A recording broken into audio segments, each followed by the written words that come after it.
I mean, that's the very dark blue parts are the parts of England that still exist as England, and you can see that lots of other parts have just been cannibalized by immigration. There are areas of the UK that are literally minority English now. This seems to be perfectly good evidence to me that we are in fact losing England. I don't think that's actually something that's very contestable at this point.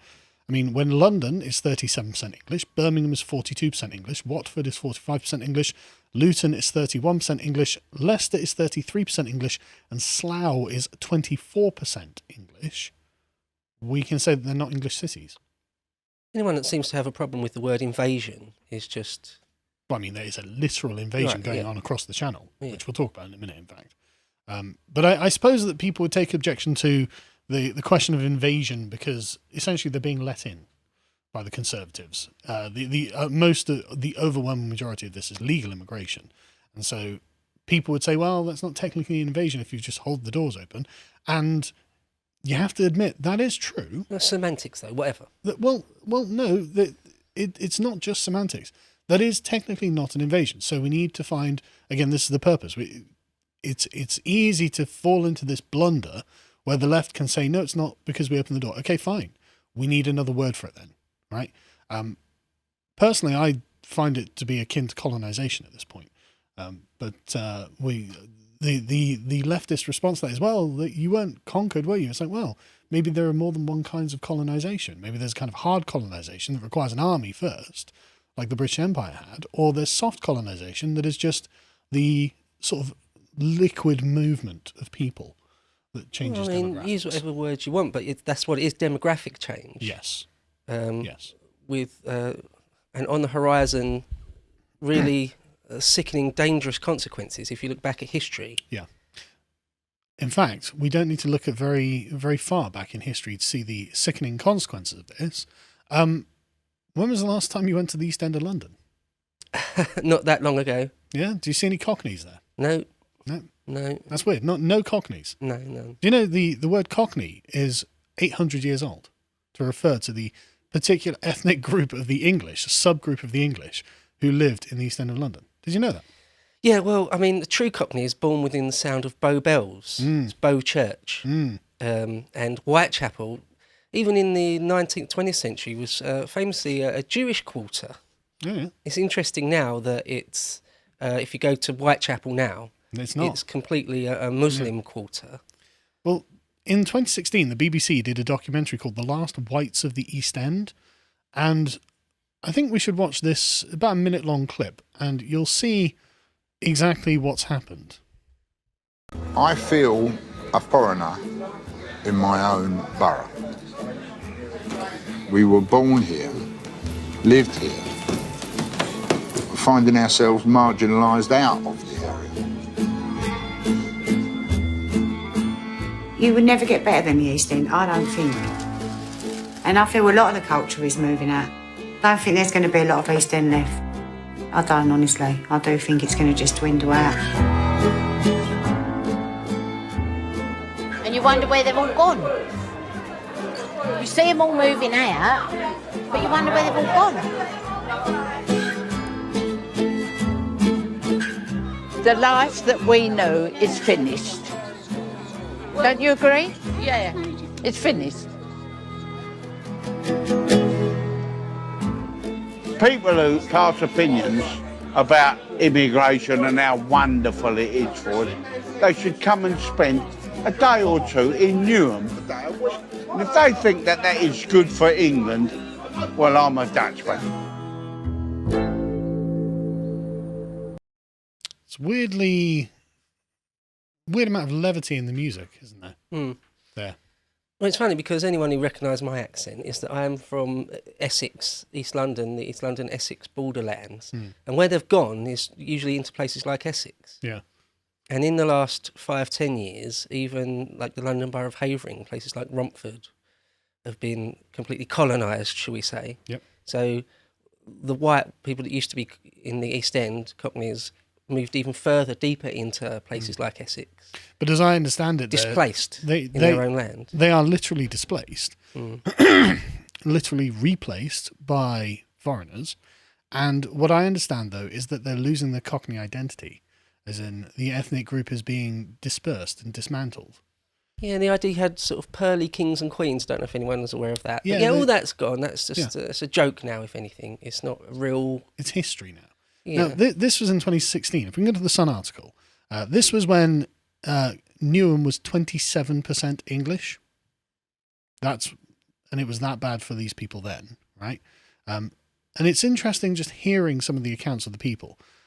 They say it's not like the old East End where everyone knew everyone and we left our doors open. It's scary now. Years ago, people would have a fight with their fists and that would be it. Not anymore. Now people bring knives. Or vials of acid. I think Newham had one of the highest levels of acid attacks. Yeah. Which is largely a Bangladeshi thing. Yeah. But this is the sort of thing he's talking about. If you go to the next one, John, I don't know where this is, but this is something that could be happening anywhere, isn't it, these days? Yeah, all the time, yeah. Just this level of street violence with weapons over something that I'm sure is terribly important. Well, when I was younger, I would go to watch West Ham play around Upton Park, Plaistow, and that was already entirely colonised even when I was like 10, 11 years old. Yeah. But now it's not small enclaves like East Ham. Yeah. It's all of East London, let's say, or most of it. Yeah, I mean, if we go to the next one, you can see from the census, the borough of Newham is 14.8% English. I'm surprised it's even that high. 85% non-English in this borough now. So, And when you go there, I don't know, when was the last time you went to Whitechapel, for example? years ago. But you go there and not only are you one of the only white faces on the street, but you're obviously not welcome there. Yeah. You're looked at like, well, this is what are you doing here? When John and I went to interview the Muslim dads who were opposing the woke curriculum in Birmingham, we had to go to their house in Birmingham. And of course, this was an entirely Pakistani area. And there were just groups of Pakistani men sat on the streets. And they were looking at me and John not being English, but, so not being white. It wasn't that, they were like, oh, you're the white guy, you're the Asian guy. They were like, you guys are foreign. And they were just eyeing us as we went past. And it felt very hostile. Yeah. Oh, yeah. It's just mad. You're kafir. Yeah, basically. In the wrong part of town. So how does this not take on the sort of aspect of an ethnic cleansing? It's hard to say that it doesn't, frankly. And this is, of course, costing us billions. I mean, these were all legal immigrants as well. Like, this is the disappointing thing. But, of course, we're currently talking about Migration Watch's coverage of... Well, not Migration Watch. The Migration Watch are talking about the coverage of the small boats, as in the illegal invasion that's happening on the southern coast. This is costing us billions a year, they've worked out. 1.3 billion last year. These people are literally not being removed either. We go to the next one. This is the Home Office's graph of enforced and voluntary returns. As you can see, it's less than 5,000 now. There have been something like 44,000 last year. And so it's a drop in the bucket, considering the Conservatives are like 1 million people a year in. But as you can see, it's just the overwhelming flood of people into the country is doing this demographically to the country. You can't ignore it. You can't hide it. And they're going to be staying. And we know they're going to be staying because the Conservatives are going to build them houses. That's why, for me, net migration of zero isn't good enough. No, just migration of zero. Well, not even that. No, push it into mass remigration. Well, net zero isn't good enough. Like you say, some return. Well, yeah, okay, French, German people, maybe some Poles return. Well, if you come genuinely from the third world. We'll talk about that, actually, because you'd be surprised how many third worlders do actually leave, but we'll talk about that in a minute. So if we can go to the next one, we see the Conservatives deciding to spend £500 million of your money to house Afghan and Ukraine migrants. They're staying. Was that in any of their manifestos? No, weirdly, that didn't. Oh, so we weren't asked. Is that the case? That is true. We were never asked? No. Oh, okay. And in fact, no, we have been asked. And every time we've been asked, we've said no. Oh, right. Do you not recall? It's in the manifestos, every single manifestos, we're going to get it down to tens of thousands. We're going to get it down to tens of thousands. And in fact, they increased it to millions. But and somehow the government, even with majorities and a Home Secretary with a government behind it in majority, somehow unable to defeat the lawyers. Which is weird because they could just change the laws. Oh yeah, they could. If Yeah, they that's want- 'cause right. it- Yeah, what they've got was- the power to what- do that, what or was choosing sovereign- not to, isn't What it? was That's sovereign in this brilliant, country that's after the great. Civil War? Wasn't it Parliament? Doesn't the government have the majority in control of Parliament? And the endless gaslighting that the Home Secretary's going to do something about it. Yes. And they'll leak an article through their friends into the Mail or the Express or something. Yeah. And there's going to be a crackdown on it. Yeah. It's not going to happen. And stop believing it. Yeah, it's not going to happen. Anyway, so that's the physical colonisation of England that is happening. But I wanted to also talk about the colonisation of the English identity, because I think this is a real issue. So beginning on this, in the 2021 census, we learned that in fact millions of people in some way stopped identifying as English. Now, it could well be that it's just because of the census itself, or it could be that people genuinely don't identify with the label English anymore, which in either way I think is a very, very problematic thing. So I'm just going to read a few bits out of this Telegraph article, because it turned out that the number of people in England who identify as English plummeted to just 15% on the last census. Now, I remember filling out that census and ticking the English box, so I'm one of those 15%ers. In 2011, when the census was done and they were asked, how do you describe your national identity? The first tick box for those living in England was English, and then it went down a series, and then British was fifth. In the 2021 census, this was swapped over. So British was at the top and English was at the bottom. And so most people just ticked British. So it's probably that there are people still living in England who are English, who identify as English, but that's just not been captured adequately by the census. So the Home Office decided to do Yeah, that. they just decided to swap it over.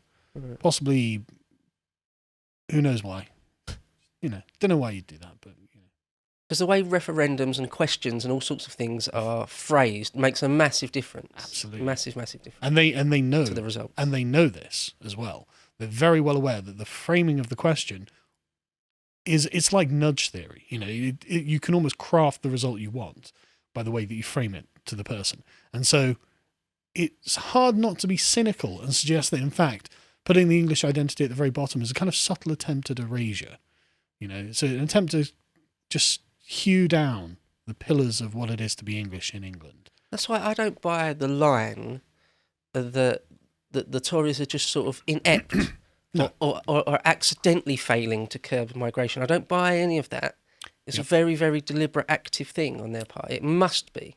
At this point, it has to be. And I think that the Matt Hancock WhatsApp messages have shown us that, in fact, no, there is the public face of incompetence and the cynical private face of malice. To watch the full video, please become a premium member at lotuseaters.com.